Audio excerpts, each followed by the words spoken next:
heads up to listeners. This episode contains themes of self-harm. Please do what you need to do to take care of yourself and anyone else listening. In 2014, a mother named Denise Kanan sent an email to two detransitioners. Denise told them that she was the parent of a kid who claimed to be trans. Denise was convinced that her kid had been brainwashed. Denise wanted to know how, and she thought that the detransitioners might say something that established doctors wouldn't, because a small number of detransitioners see themselves as being ex-trans. So Denise and the detransitioners exchanged a few messages, but for whatever reason, Denise wasn't satisfied.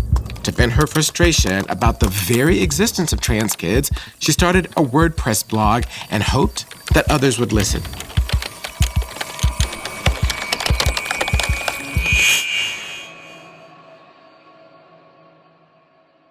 They did. Denise named her blog Fourth Wave Now, and it became a pivotal engine of the anti-trans hate machine. I'm Amara Jones, and this is the Anti-Trans Hate Machine, a plot against equality. Today we're going to tell you the story of Fourth Wave Now. Although not a household name, it's been a critical force in the anti-trans movement, specifically the sweeping attacks on trans kids. It's where parents who are hostile to their trans children gather to find ways to support each other in undermining them. Now, this sounds far-fetched, but sadly, it's true. Perhaps even more profoundly, however, Fourth Wave Now is where the idea of transness as a social contagion originated. The parents there believed that their kids were being brainwashed by YouTube or social media or their friends. Trans social contagion has become one of the most potent ideas out there. It has spread far and wide, even to mainstream and supposedly non-biased platforms. But this is about more than flawed intellectualism. The idea of social contagion has become a vital piece of right-wing propaganda. Organizations that are part of the anti-trans hate machine ran focus groups to see the best way to attack the idea of trans people overall. And their research concluded, first make people uncomfortable with the idea of trans youth. And so they did. Fourth Wave now serves as a go-to resource for Christian nationalists, anti-trans feminists, and ideological detransitioners searching for like-minded parents to advance their anti-trans cause. And they're not just influencing conservatives.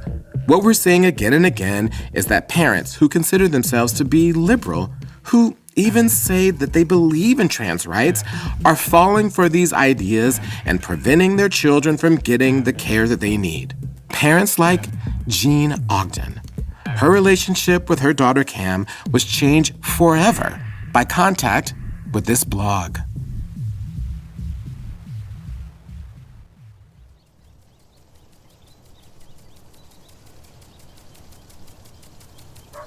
Jeanne and Cam Ogden live in a quiet suburb just outside of Columbus, Ohio. It's full of big brick houses with yards and two-car garages, wide, well-paved roads, and lots of trees. Cam Ogden is 22, a college student, and the youngest of three girls. Jeanne Ogden is her mom. She's an environmental engineer and writer.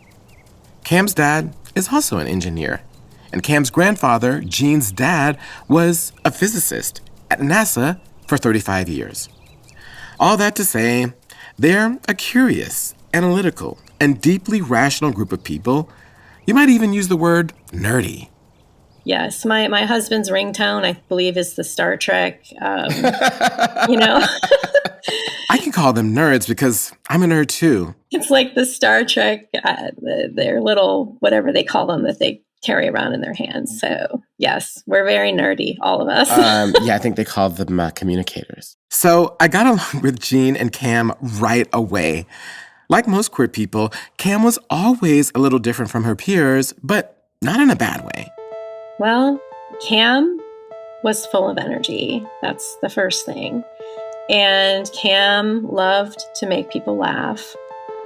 She was extremely smart, and ready to go from the moment she was born, always walking the line over what was allowed and what wasn't.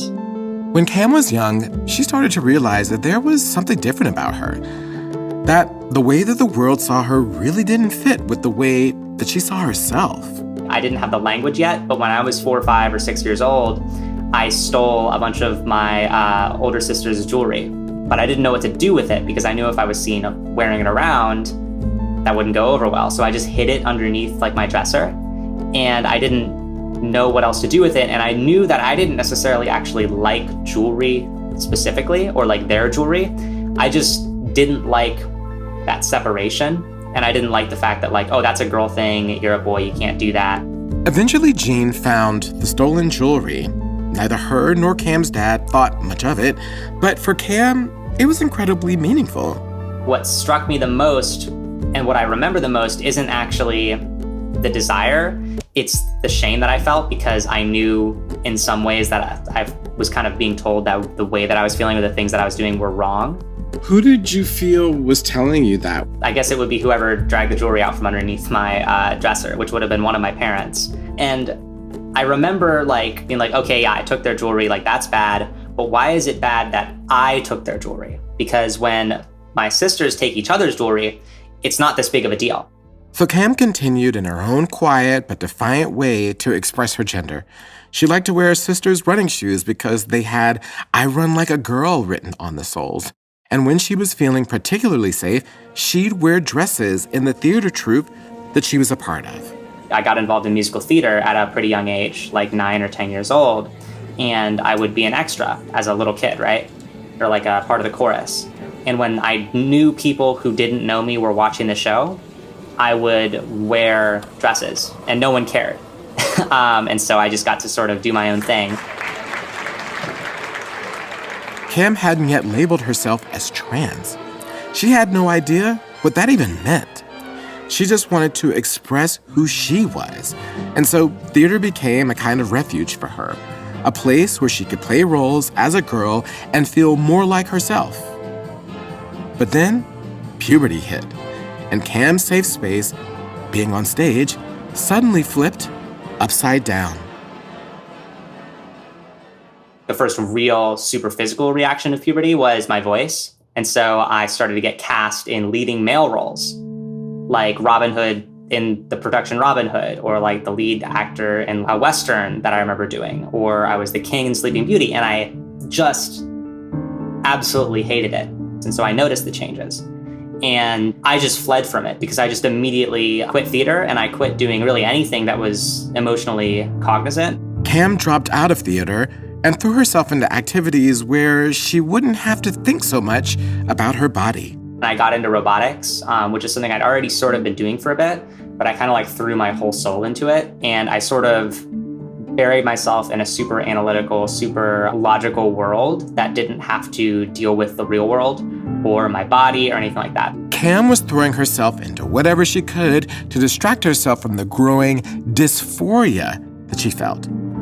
For a few years, ignoring her body worked well enough. But then, when she was 15 years old, Cam got a really serious concussion. And being forced to sit with her own thoughts in recovery made it impossible to ignore what was happening. For the first time in my teenage life, I wasn't able to distract myself anymore. I wasn't doing robotics anymore. I wasn't on my phone anymore. I couldn't read. I couldn't watch TV. I couldn't do really anything except for listen to like audiobooks, sort of. I always laugh when people talk about like the effect of social media on transing your kids. Like I was radio silent.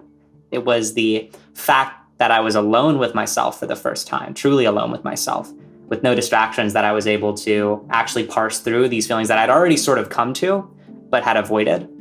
Cam had always known that there was something different about her, but it wasn't until she was forced to sit quietly with herself that she could accept that she was trans. One day, while she was still recovering from the concussion, she decided to tell her mom. It was late, but Cam knew her mom was downstairs. So she went down to the kitchen and started to make a BLT.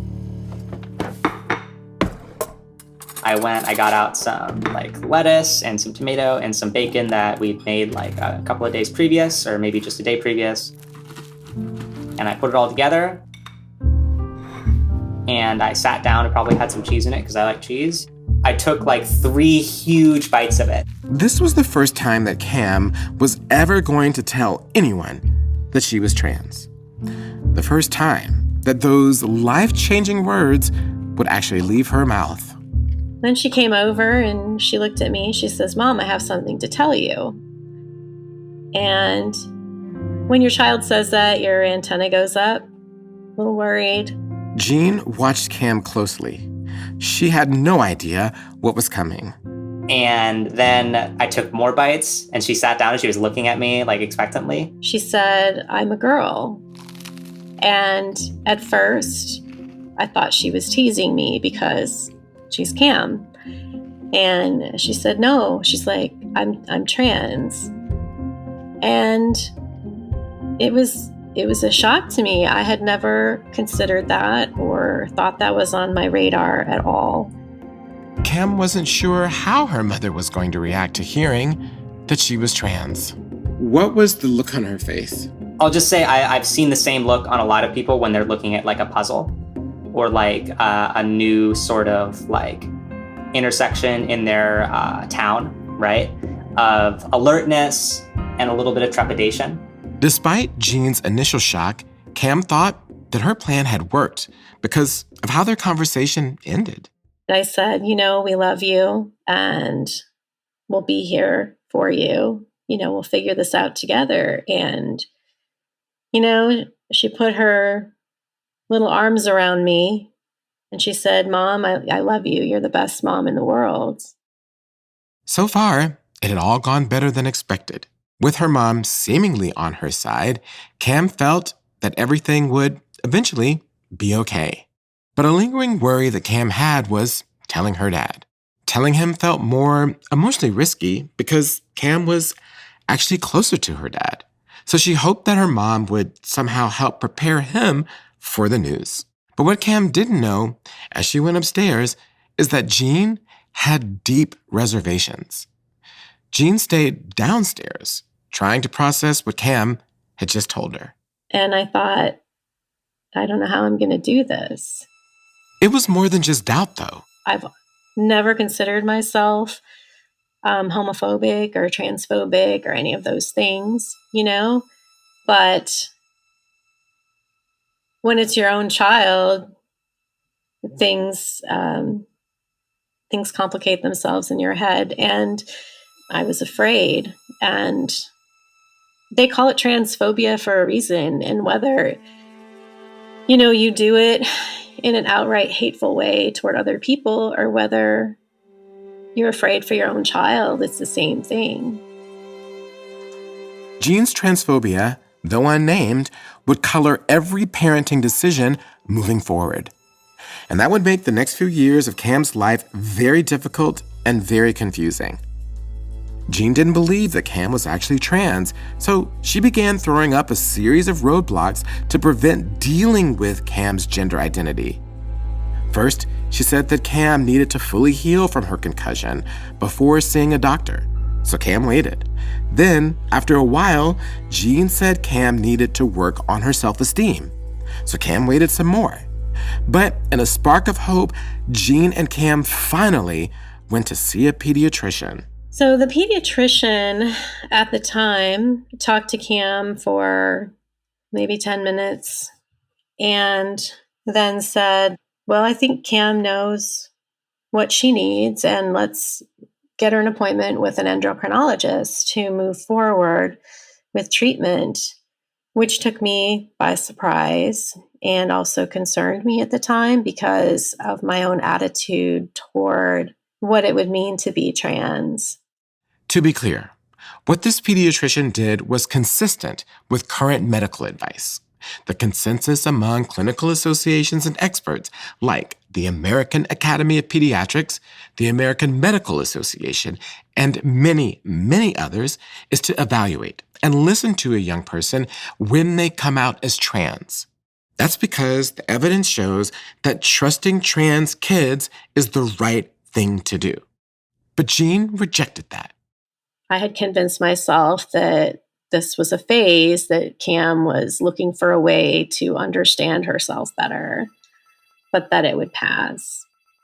Jeanne doubled down on her strategy to keep Cam from transitioning.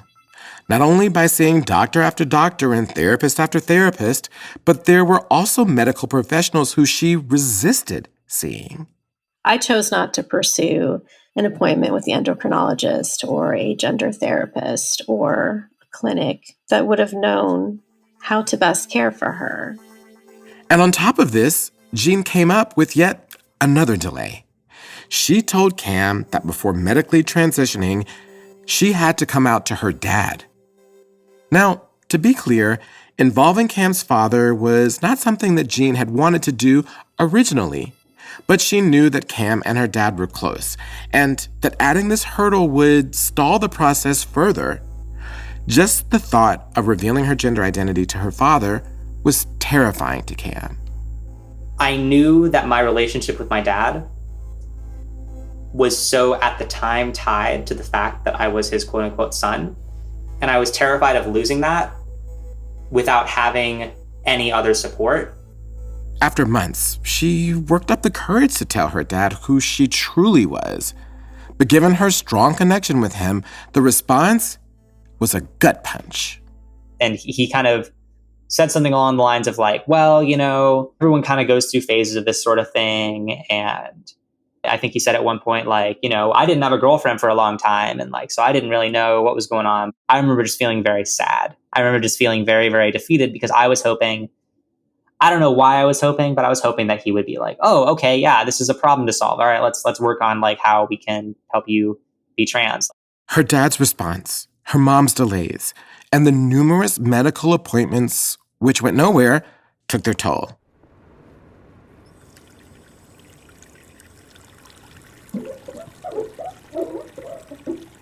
As the days and months went by, Cam's gender dysphoria was causing more and more pain. She began to hate her body, that her body hair was getting thicker, her voice deeper. So after all the stalling by those who were supposed to look after her, she decided to take matters into her own hands. I started using Nair for extremely long periods of time in order to get rid of my chest hair, because I thought that if I used it for a really long time, it wouldn't grow back. But of course it did, and led to even more damage. I got like serious chemical burns that left like scarring for a while, and I had to treat like a weird sort of infected chemical burn sort of wound, like secretly. Like many people who engage in self-harm, Cam told no one, including her own parents. With all that had happened, she no longer trusted them. As Cam quietly grappled with her parents' stonewalling and outright dismissal, another obstacle to their acceptance was thrown in her way. It was a new and even stranger rationale than she had heard before. Jeanne had learned that one of Cam's friends was also trans, something Cam wasn't even aware of at the time. She was like, yeah, I mean, now that you've come out to your dad, I talked to your dad. They're like, he also thinks it's a little bit like far-fetched that you and this other friend of yours would be trans at the same time. Cam's parents seemed to believe that being trans was contagious. This didn't make any sense. Her parents were deeply rational and scientific. How could they believe something like this? The idea had to come from somewhere. So Cam, like her researcher parents, started to dig. I ended up like going online and I posted a Reddit question where I was like, hey, like my mom's like been saying this weird stuff about thinking that I was trans because a friend of mine is trans. And then 10 or 15 other people responded very quickly, just like, yeah, my parents do the exact same thing or did the exact same thing. And everyone who answered pointed her to the same place, a website called Fourth Wave Now. So that's where Cam went next. When Cam opened the website, the comments she saw from parents shook her. They were openly talking about how like they thought other trans people, but maybe not their kids, were like pedophilic and perverted and disgusting and they need to protect them. It was such a hateful mentality where you're blaming other literal children for quote unquote making your kid trans when you don't even realize that like all the other parents are blaming your kid for making their kid trans. And it terrified me. As Cam was looking through the website, she realized what fed Jeanne's stalling. For all these years, she had been coming to Fourth Wave Now and had been influenced by the ideas and conversations she had seen there. I was looking for ways for Cam not to be trans because I was afraid of what that meant. So I found a website which espouses this idea of kids being influenced by other kids or online activity, and then they decide that they are trans too.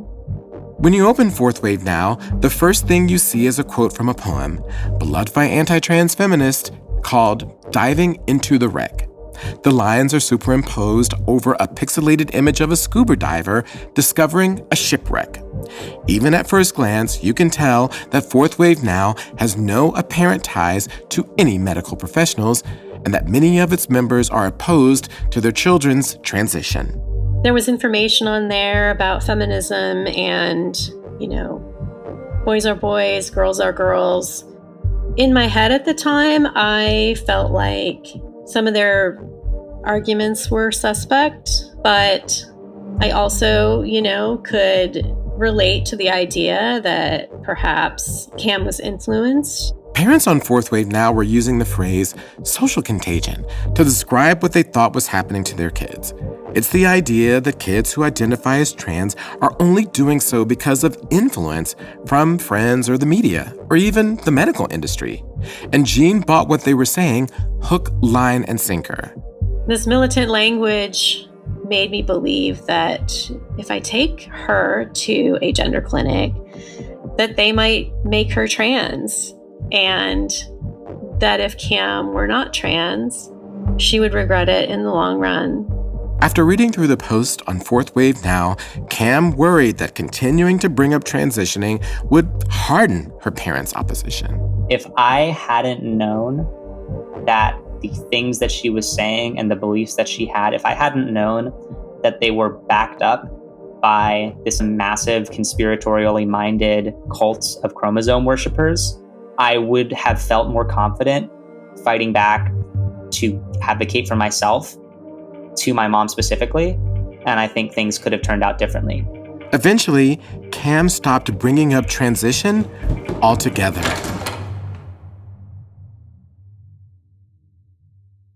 This website wasn't just hurting Cam. Fourth Wave Now was convincing parents around the U.S. to, at a minimum, delay the health care that their trans kids needed, or, even worse, be downright hostile to it. The post and comments warning about a trans social contagion came from disaffected parents, many of whom had been estranged from their children for years. But unsuspecting parents like Jeanne didn't know that, because Fourth Wave Now successfully hides behind a veneer of parental concern rather than overt transphobia. That's why it's still so effective at convincing people like Jeanne that being trans is a social contagion, that it spreads as an idea from one kid to the next like some disease. Parents on Fourth Wave Now had a theory that their kids were being peer pressured to transition. Julia Serrano is a writer, biologist, and activist.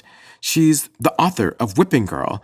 It's about transphobia and is arguably one of the most important books on feminism of the last 20 years. When Serrano noticed this idea of social contagion creeping into the mainstream, she wanted to find out where it had come from. So I began just doing basic Google searches to try to find the first instances of this idea of transgender social contagion. And what I found was that it originated on a blog called Fourth Wave Now. From the site's earliest days, the parents there were coming up with all sorts of reasons to explain away their kids' identities. This is just a way for parents to, quote unquote, quarantine their child, take away their ability to access the internet, to interact with friends, as a way of essentially a form of gender conversion therapy of not allowing the child to be trans in the hopes that it will make that go away. But these ideas would have remained confined to an internet comments section on a relatively obscure blog were it not for the work of one woman, Dr. Lisa Lippman.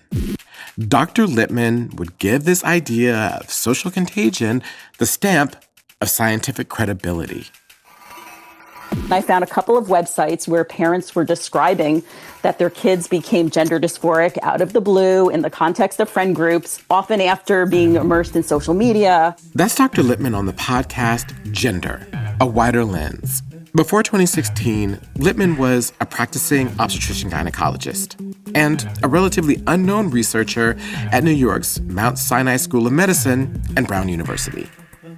And according to her, she'd never had trans youth or their parents as patients. But when she noticed that more and more trans kids were coming out on social media, Dr. Lippman thought it was suspicious. I started thinking, this does not make sense based on what the world literature says on the prevalence of this condition. And somewhere after the fifth, sixth, or seventh one, I decided that I needed to research this. However, there was a problem with her research. Rather than cast a wide net amongst all parents of trans kids, she decided to survey only the parents of Fourth Wave Now and similar sites like Transgender Trend and the now defunct YouthTransCriticalProfessionals.org. Her study was called Rapid Onset Gender Dysphoria in Adolescents and Young Adults, a study of parental reports. And not surprisingly, it was deeply flawed. Not only did it have a biased sample of parents, but Lippman had a pre-existing idea of how many trans kids should exist. She thought that anything above that number had to be driven by a social phenomenon.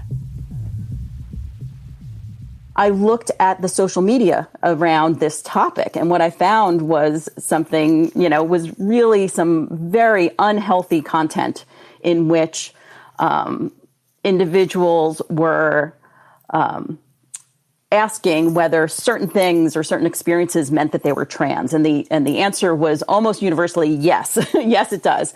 And there's really a push to transition as soon as possible or you'll regret it. Lippman labeled the social contagion expressed by the parents on Fourth Wave Now as rapid onset gender dysphoria, or ROGD. The name stuck and became the new X Factor explanation for more trans kids coming out. Essentially, Lippman knew where to shop for the answers she wanted, and she got them. The fact that Lippman's study was flawed ultimately led PLOS One, the scientific journal which had published it, to retract the piece and demand substantial revisions. Specifically, Lippman was required to clarify that her study was only representative of the parents that she sampled and couldn't be generalized to trans kids at all. Additionally, Brown University, based on the PLOS One takedown, disavowed an initial press release trumpeting Lippman's research. But it was too late to undo the damage. Once Lippman's pseudoscientific study was out there, it spread like wildfire because it sounded legit and provided a new catchphrase that people who were anti-trans could use to sell their ideas. Here's Julia Serrano again. It is kind of a genius move in a really bad way. It creates this opening for them to go back to using practices such as gender conversion therapies that have been proven to not just not work, but to actually cause harm to children. Anti-trans groups with names like GenSpect and the Society for Evidence-Based Gender Medicine push for a conversion therapy tactic called watchful waiting. Watchful waiting uses ROGD as a rationale to withhold care from trans kids. What they want is to prevent care in an attempt to squash out their transness. Since Lippman's study, several other papers have been published debunking rapid onset gender dysphoria, or ROGD, as a concept.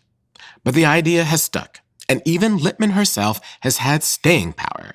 She is now president of the Institute for Comprehensive Gender Dysphoria Research, a group that she founded. A big reason that her discredited research endures is in no small part due to the writing of journalist Jesse Singal. In fact, because of Singal, Lippman's ideas would find their very first entree into a mainstream audience. Here he is on a podcast called Keep Talking. I found the accounts of some detransitioners, which are young people, or usually young people who transitioned and then regretted it. And it just seemed like, trans kids were everywhere, and it would be good to have a big magazine article laying out what the process looks like for determining a kid is or isn't ready to transition. Singal published his article and a cover story for The Atlantic called When Kids Say They're Trans in 2018. The same year, Lippman published her study. In the magazine article, Singal spotlights the same idea of social contagion circulated by parents online, a clear nod to fourth wave now. Because to me, it's pretty easy to see how, if you're a struggling adolescent and you don't know exactly what's wrong with you or why you feel so crappy, you could go online and find a pretty pat storyline that all you need to do to feel better is transition and to get on some hormones. And you see a ton of kids who believe this, and some of them may be right, but there has to be a role for adults to to gatekeep here. I mean, both morally and ethically, 14 and 15-year-olds cannot consent to their own treatment. When Singal's article came out, it was explosive, especially online. With their ideas now appearing in a mainstream, even liberal news source, the right-wing media didn't hesitate to spread Singal's work. Without Singal and journalists like him, it's unlikely that the idea of a trans social contagion would have spread beyond the confines of conversations amongst transphobic parents, pseudoscientific organizations, or Christian nationalist think tanks. Jill Skill-Peterson is a historian at Johns Hopkins who's charted transgender history and science in the United States. She says that there was clearly a before and after Jesse Singal's piece. It was almost like a tipping point moment, right? Where you have this person whose whole brand is, I'm not personally motivated here, right? I'm just doing my job. And in fact, it's my job to be dispassionate. And the fact that Singal markets himself as an unbiased journalist who's just asking questions allows him to effectively peddle these discredited ideas. To be clear, becoming a leading voice against gender-affirming care for young people has been great for him professionally. So, and I cannot say the last 3 years since this article came out have been bad for me professionally. It's been the opposite. I've been very fortunate. If Singal was just engaging in thought experiments without any consequence, that would be one thing.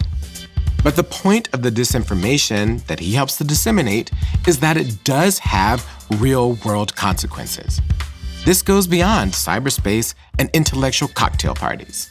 Jesse Singal says that he is against anti-trans policies pursued by Christian nationalist legislators, yet his Atlantic story was cited by a group of conservative state attorney generals seeking to roll back trans medical rights in 2019.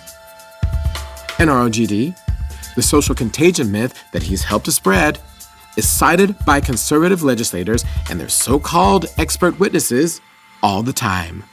Children should be free from either parental, peer, or cultural pressure. It is largely thought to be a social contagion phenomenon. Rapid onset gender dysphoria. Ultimately, though, all of this is about the harm that this disinformation wreaks on individuals and families. Individuals like Cam Ogden. More than 5 years after first coming out to her family, Cam decided that she was going to go on hormones. She was old enough that she didn't need anyone's permission anymore. The years of painful waiting were finally coming to an end. And immediately, she told her mom. I remember her just kind of being like, oh, okay. And I was just like, that's it? Cam had expected more resistance, but there surprisingly wasn't any. Jeanne had grown a lot over the years since Cam first came out, and that growth helped her accept Cam's decisions. It was a complete tone shift from her because she kind of saw my being trans as no longer within her control, and she saw it as something that she was going to need to support me on. And that was that. And ever since then, she's been extremely supportive. And I think it's hard to square that because, she was not supportive at all. She did not seek to help me with that at all when I was first came out to her and for years and years and years afterwards.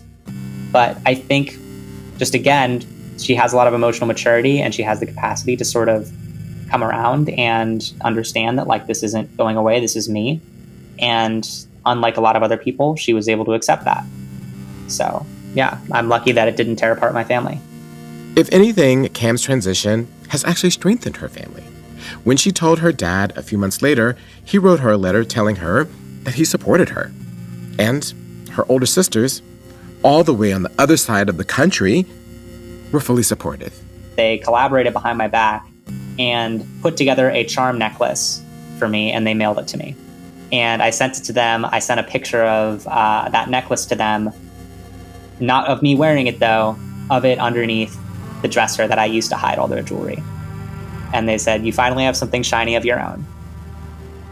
When Cam trusted her parents enough, she talked about how being made to wait to transition had hurt her, driving her to self-harm.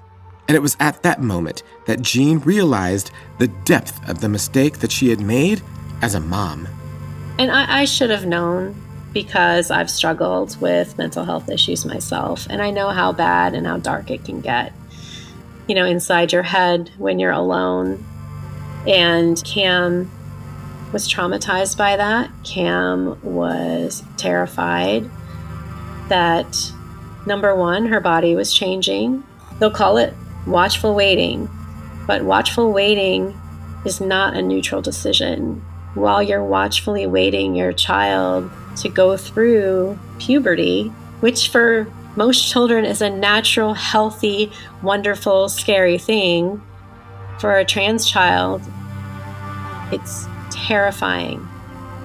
We're not just talking about a kid who doesn't understand the changes in their body and is uncomfortable with them and may be anxious.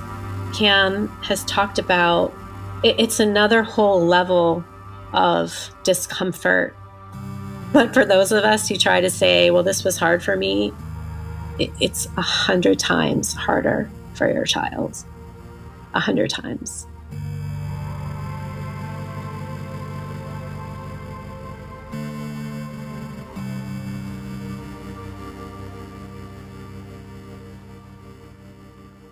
Now, Cam is using her story and experiences to make sure trans kids don't have to go through what she did. Cam is working to fight back against anti-trans proposals in her state. Here she is testifying in front of the Ohio State Board of Education and other agencies. Trans kids aren't new. They have been living in your communities for far longer than you realize, and they aren't going anywhere. If you think this is concerning, then you've likely fallen victim to the actual trend sweeping across America and pervading this room today, an epidemic of panic and misinformation.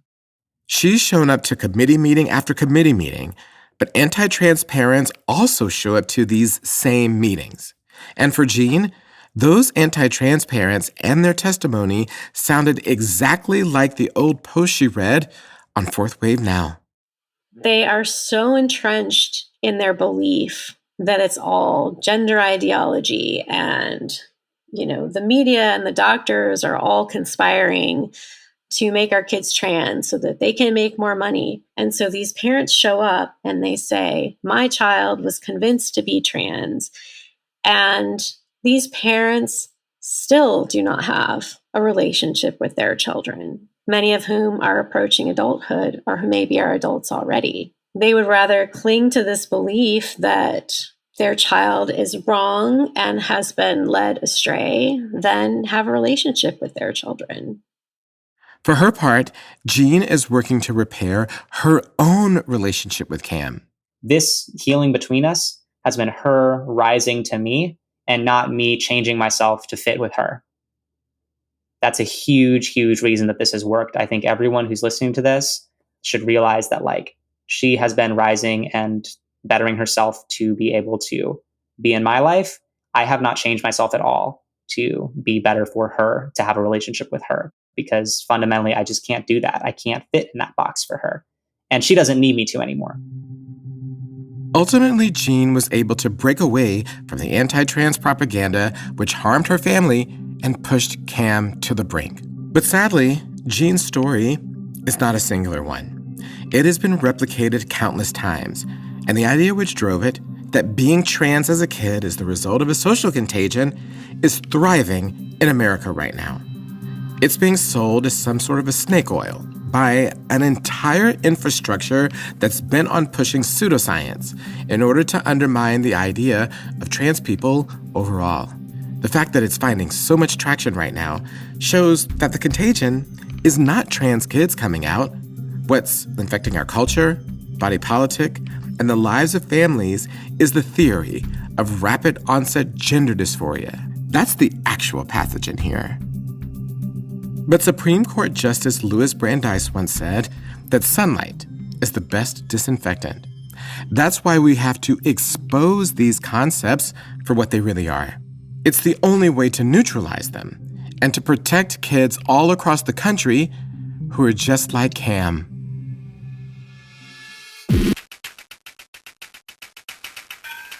This episode ends part 1 of season 2 of the anti-trans hate machine, A Plot Against Equality. Part 2 will debut on June 2nd. In part 2, I'll be delving into how the proponents of rapid onset gender dysphoria have realized their anti-trans dreams by moving beyond the misinformation of a single journalist to occupying nearly the entire media landscape.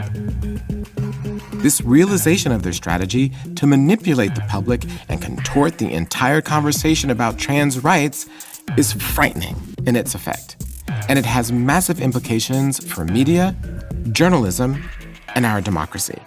They're completely committed to disrupting, attacking the nuclear family, and they want to sow chaos. They're dominating online conversations and in turn seeping into the way that journalists are talking about trans people. Spreading like wildfire on the internet, on social media platforms, in private groups. She's found the button that can have the most impact, which is making parents fear for their children's well-being and future. And in doing so, she's endangered a whole generation of trans youth.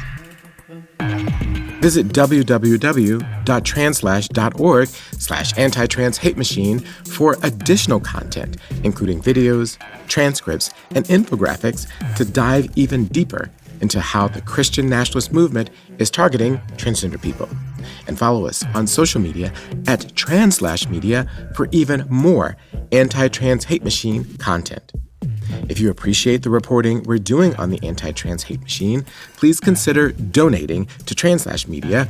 As a nonprofit media company, we want to continue our fearless reporting, and your support will help us do that. Go to translash.org and click Donate.